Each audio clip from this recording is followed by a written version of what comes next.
Jai Hind, good morning everybody. Today's my topic of lecture is and the chapter history of Indian cinema, and I cover this topic under the umbrella of essence of Indian traditions and knowledge. Now, history of cinema और music को पढ़ने के पहले हमें ये जानना होगा कि आज जैसे कमर्शियलाइज्ड हमारे पास सिनेमा है, क्या पहले भी वैसा ही होता था या कुछ अलग था? तो हम इन सब चीज़ों पर एक-एक करके डिस्कस करेंगे and you find out the some new things about the Indian cinema and the history of Indian cinema. Now, history of Indian cinema, a brief overview with timeline diagram. Now, the early beginnings, 1890 to 1919. Lumière's brother screened the first film in Mumbai, 1896, and Dada Saheb Phalke made the Indians' first feature films, Raja Harishchandra, in 1913. Film based on the religions, methodologies, and different type of themes. I mean, they give the certain masses of the society.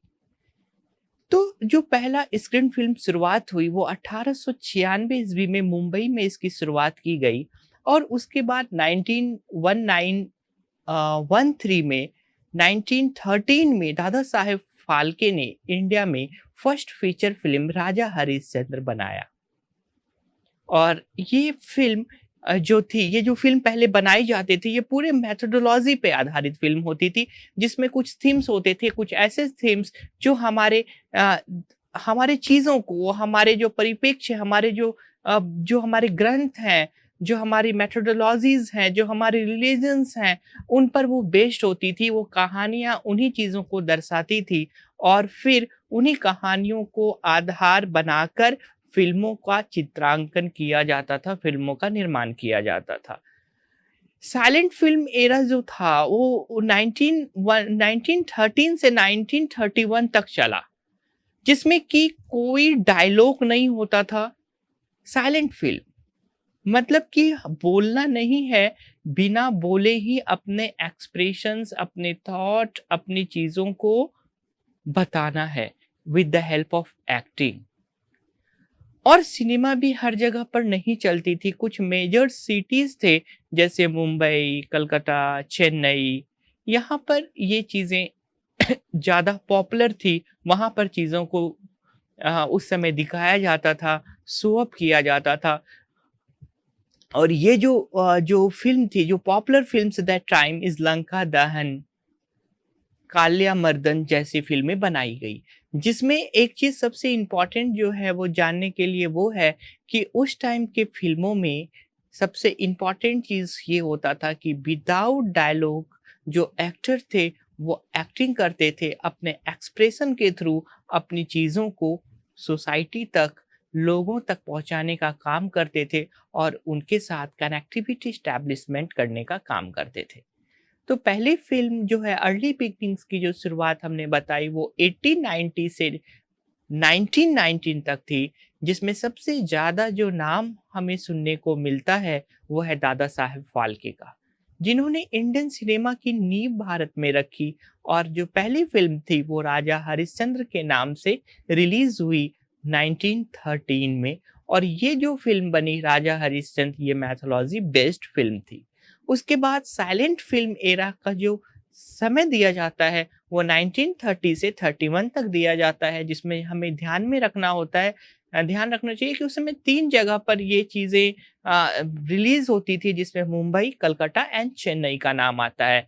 Film dialogue based नहीं होते थे, film is based on the acting and expression based.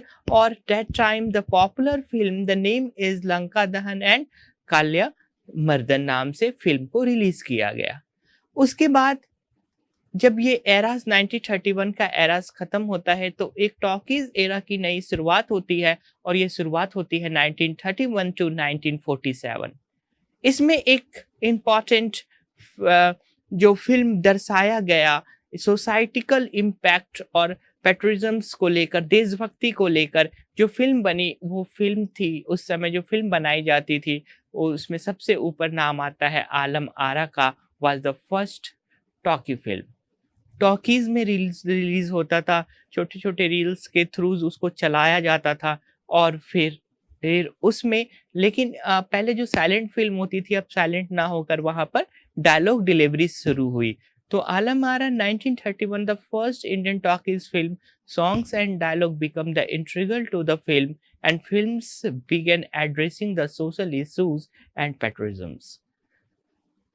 तो इन सब चीज़ों के help से हमने 3 एराज़ की बात की। अगर हम बात करें तो पहला एरा था अर्ली बिगिनिंग्स जो 1890 से 1919 के बीच शुरू हुआ, जिसमें कि जो फ़िल्में थी वो मेथोडोलॉजी बेस्ड फ़िल्म होती थी, रिलीजन्स बेस्ड फ़िल्म होती थी।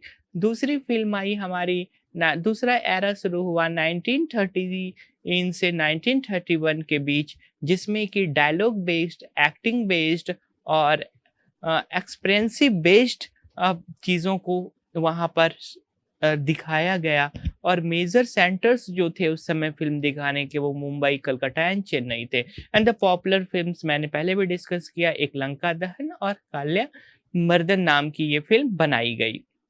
जब हम टॉकीज़ एरा की बात करते हैं, टॉकीज़ एरा में आलम आरा फ़िल्म बनाया गया जिसमें डायलॉग डिलीवरी की गई and was the first talkies film and the song and dialogues are become the integral to the films. उसमें सॉन्ग भी थे, गाने पहले मूक बधिर होते थे मतलब बोलते नहीं थे, एक्सप्रेशंस के थ्रू फ़िल्म करते थे, लेकिन यहाँ पर सॉन्ग्स के साथ डायलॉग्स को भी कंबाइन किया गया and films began the addressing the social issues पर ये फ़िल्म्स बनाई गई। उसके बाद गोल्डन एज आया, जिसका समय था 1947 से 1960, 47 आज़ादी के समय। The post independence cinema is focused on the national buildings.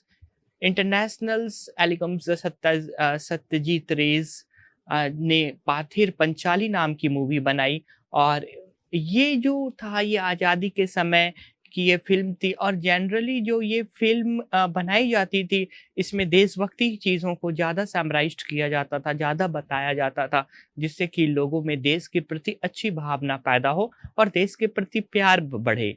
इन इस समय के 2 लीजेंड्स थे, उसमें मीना कुमारी का नाम आता है, नरगिस का नाम आता है, राजकुमार जैसे एक्टर्स का नाम आता है। इसको गोल्डन एज के नाम से जाना गया, जो 1947 से 1960 के बीच चला। अगर हम कॉमर्शियल फ़िल्म की बात करें तो कॉमर्शियल फ़िल्म जो थी वो कलरफुल फ़िल्म्स थी, जिसमें म्यूज़िक ऐड होते थे और काफ़ी ज़्यादा ये पॉपुलर्स हुए क्योंकि कलर आ गया। पहले ब्लैक एंड वाइट चलता था, उसके पहले तो बिना बोले ही फ़िल्म चलाई जाती थी। लेकिन अब हमारे पास जो कॉमर्शियल्स फ़िल्म्स आए, उसमें कलर फ़िल्म्स को दिखाया गया। जो चीज़ थे वो बड़े अट्रैक्टिव्स नज़र आने शुरू हो गए। तो जो कॉमर्शियल बूम हुआ 1960 से 80s के बीच में, ये काफ़ी हाई अप हुआ और उस समय के जो स्टार्स थे वो अमिताभ बच्चन, हेमा मालिनी, धर्मेंद्र के नाम से ये एक्टर्स जो थे ये बड़े पॉपुलर्स हुए और घर-घर के बीच में छोटे middle class, lower class, upper class ये सभी क्लासेस में जो कमर्शियल फ़िल्म्स थे उन्होंने अपना अपना जगह बनाया। Colour films and music hits और इसके म्यूज़िक्स इतने हिट हुए जो देश-विदेश में सुने जाने लगे।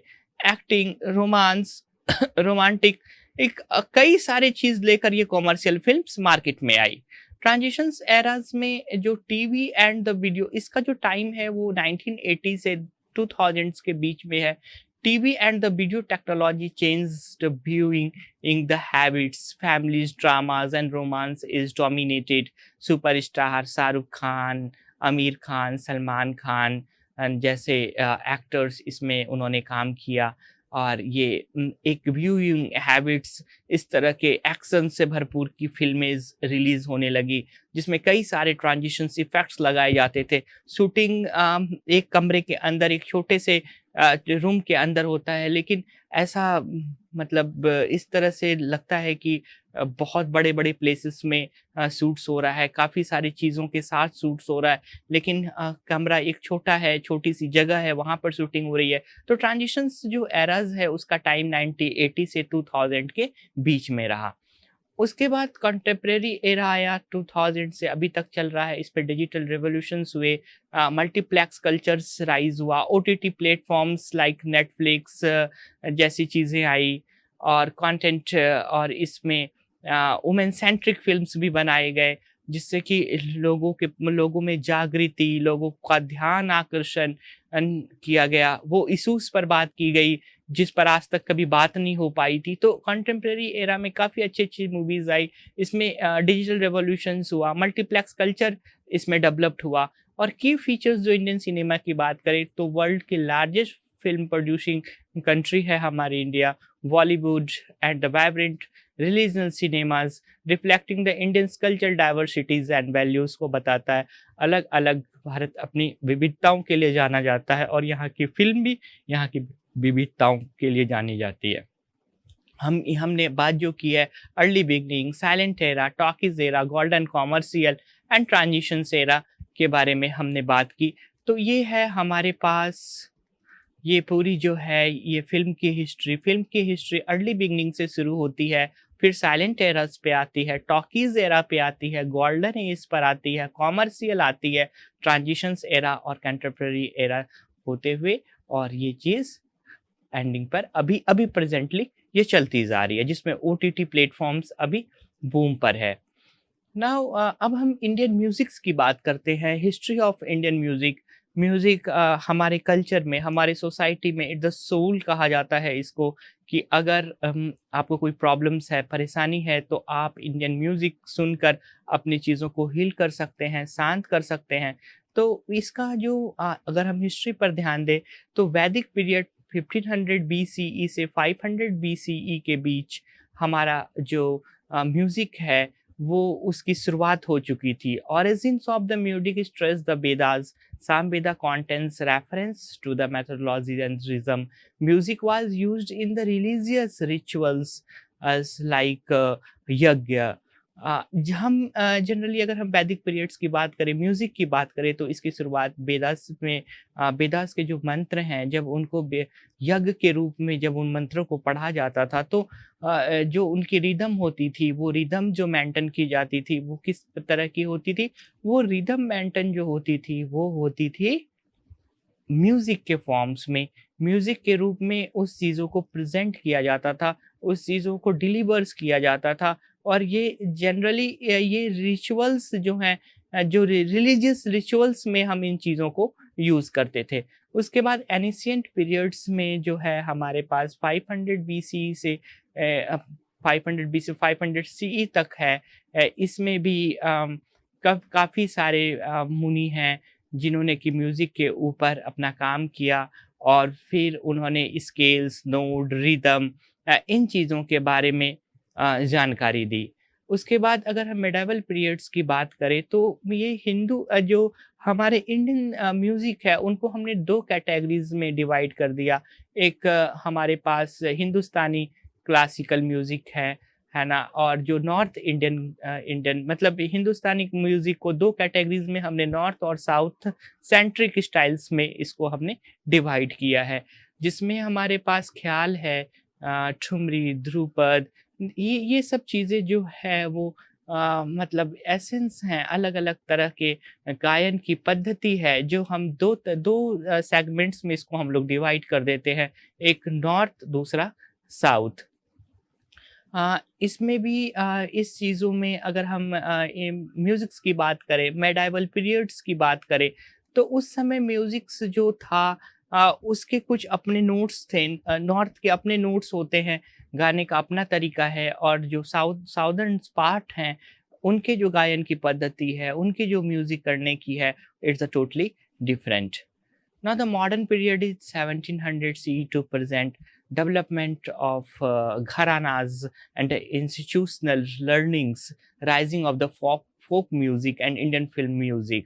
लता मंगेशकर, बिस्मिल्लाह खान, रवि शंकर और मॉडर्न अगर हम पीरियड्स की बात करें तो ये 1700 सीई से लेकर प्रेजेंट तक की है। इसमें कई एक घराने और इसमें घरानों का जन्म होता है।